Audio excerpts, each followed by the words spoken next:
How many times have you heard that everything you do comes back to you? That the universe is like some kind of cosmic mail service that always returns your actions multiplied? What if I told you this is one of the biggest spiritual lies we've been told? Today I will reveal the truth behind the so-called law of return, and this truth may completely change how you live your life. The popular belief in the law of return has been sold to us in simplistic terms. Do good and you will receive multiplied good. Do evil and you will receive amplified evil. This idea has spread through self-help books, spirituality courses, and has even infiltrated various religious traditions. It's a seductive narrative, isn't it? Because it offers the comfort of automatic justice, the security that nobody will escape the consequences of their actions, and the promise that all goodness will be rewarded. But here's the cruel problem with this narrative. It has created a generation of people who do good expecting something in return.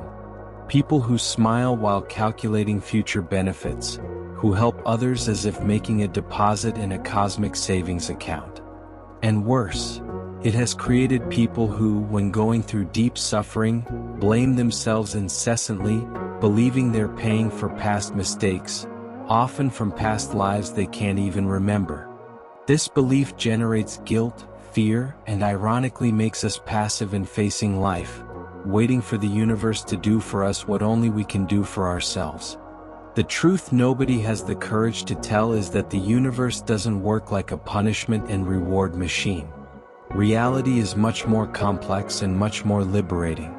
What really exists is a tangle of natural consequences, energetic resonance, and conscious choices. Not all suffering is punishment. Often it's simply part of the human journey, or the result of collective choices, or even opportunities for growth disguised as pain. Similarly, not every blessing is a reward. Sometimes it's just grace flowing abundantly without us having deserved anything. When we talk about reaping what you sow, we need to understand this more deeply. It's not about magical immediacy, but about an organic process of cause and effect. If you plant habits of negative thinking, you will harvest a limited reality. If you cultivate a scarcity mindset, you will experience lack. If you feed hatred and resentment, you will create toxic environments around you. But this isn't exact mathematics, it's spiritual agriculture. Just as a farmer understands that between planting and harvesting there are seasons, weather, care, and unforeseen events, we need to understand that our actions generate consequences, but not necessarily in a linear or immediate way. Tibetan monks, with their millennial wisdom, understand karma very differently from what we've been sold. For them, karma isn't punishment but learning. It's not retribution but evolution. Every action generates an energy that opens or closes doors according to the level of consciousness we have reached. The same action can have completely different consequences depending on the intention behind it and the state of presence with which it was performed. Now comes the most transformative part of all this: how to use this truth to your advantage. Instead of living in fear of the law of return, you can assume what I call creative responsibility. This means understanding that you are not a victim of the cosmos, but a co-creator of your reality. When you cultivate elevated intentions, this naturally transforms how you act, how you relate, and how you perceive life. True spiritual freedom isn't in acting out of fear of punishment, but in acting from alignment with your highest purpose. The lie we've been told is making us believe that the universe is out there, watching our every step, ready to punish or reward us. The truth, more frightening but more liberating, is that the universe simply returns exactly the consciousness you project. If you operate from fear, you will harvest more fear. If you operate from love, you will harvest more love. But not as reward or punishment, as simple energetic resonance. So I ask you, have you been living in the shadow of fear of return, calculating every action as in a cosmic spreadsheet? Or have you had the courage to create from your most authentic essence, assuming that the true law of return is that you always harvest the quality of consciousness you plant, no more, no less, no different? The universe isn't a bank that multiplies your deposits. It's a mirror that reflects exactly who you are at this moment. And perhaps this is the most liberating news you'll hear today. You don't need to fear return, you only need to become conscious of what you're sending out. Because in the end, the greatest return isn't what we receive from outside, but what we become inside through every choice, every intention, every conscious act. To truly understand why the simplistic law of return is misleading, we need to examine the actual mechanics of how energy circulates in the universe. Physics teaches us that energy cannot be created or destroyed, only transformed. This fundamental law applies equally to the spiritual realm. When we send out energy through our thoughts, words, and actions, it doesn't simply bounce back to us like a boomerang. Instead, it enters the complex web of interconnected consciousness, where it interacts with countless other energies, evolves, transforms, and eventually manifests in ways that often bear little resemblance to the original impulse. Consider a stone thrown into a pond. The simplistic law of return would have us believe that the same stone will somehow find its way back to our hand.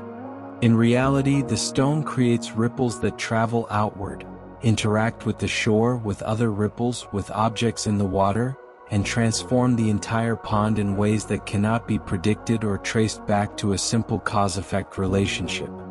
Our actions work similarly in the cosmic pond of consciousness.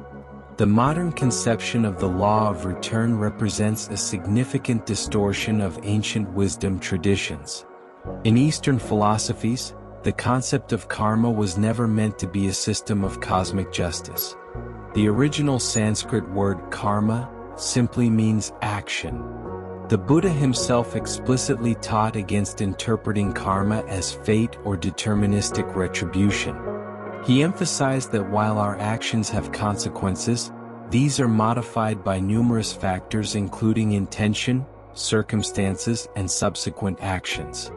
Similarly, in Western traditions, the biblical principle, as you sow, so shall you reap, was originally about agricultural wisdom and spiritual cause-effect within a context of grace and redemption, not the mechanical, mathematical return system it has become in popular spirituality. Early Christian mystics understood divine justice as restorative and transformative rather than punitive.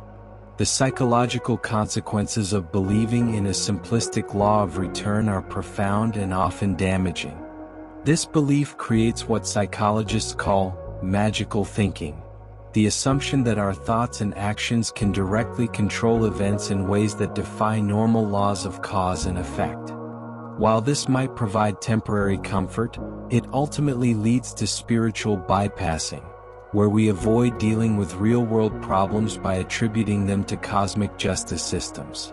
People who strongly believe in this distorted law of return often develop what I call spiritual anxiety, constantly monitoring their thoughts and actions for fear of attracting negative returns. This creates a state of hypervigilance that contradicts the very peace and freedom that spiritual practice is meant to cultivate. Others fall into spiritual narcissism, believing their good fortune proves their spiritual superiority, while viewing others' suffering as evidence of their karmic deficiencies.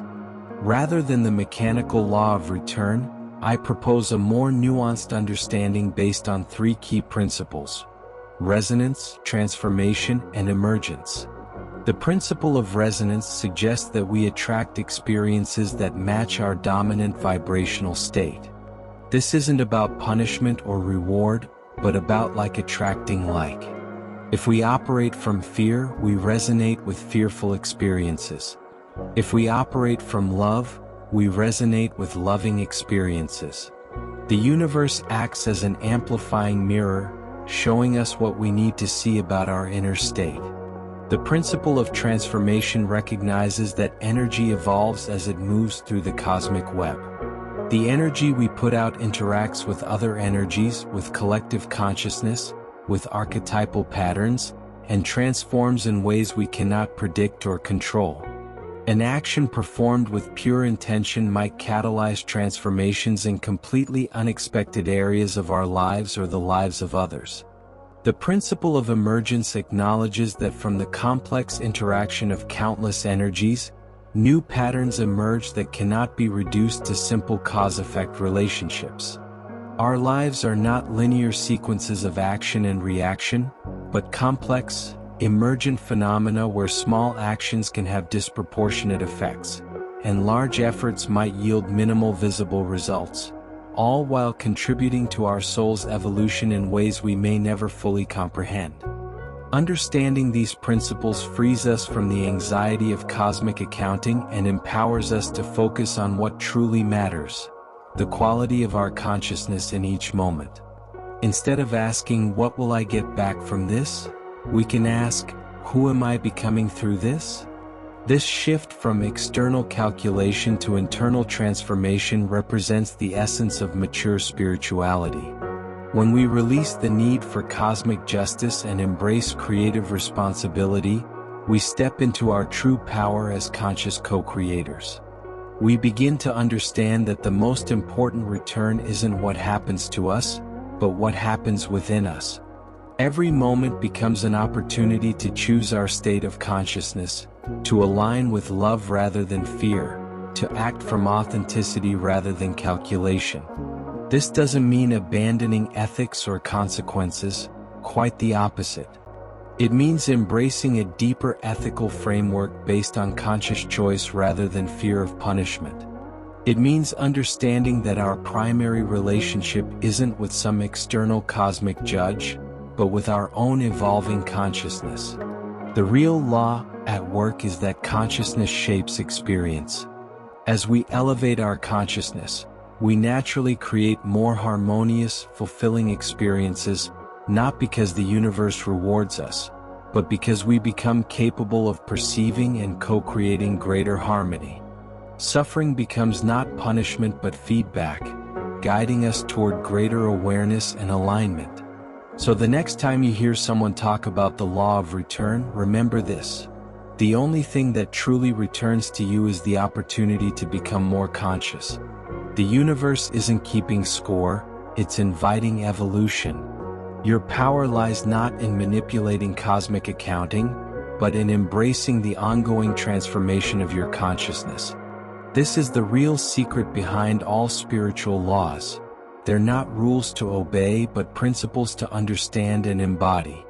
And in that embodiment, we discover our true nature as limitless beings capable of creating reality from the inside out.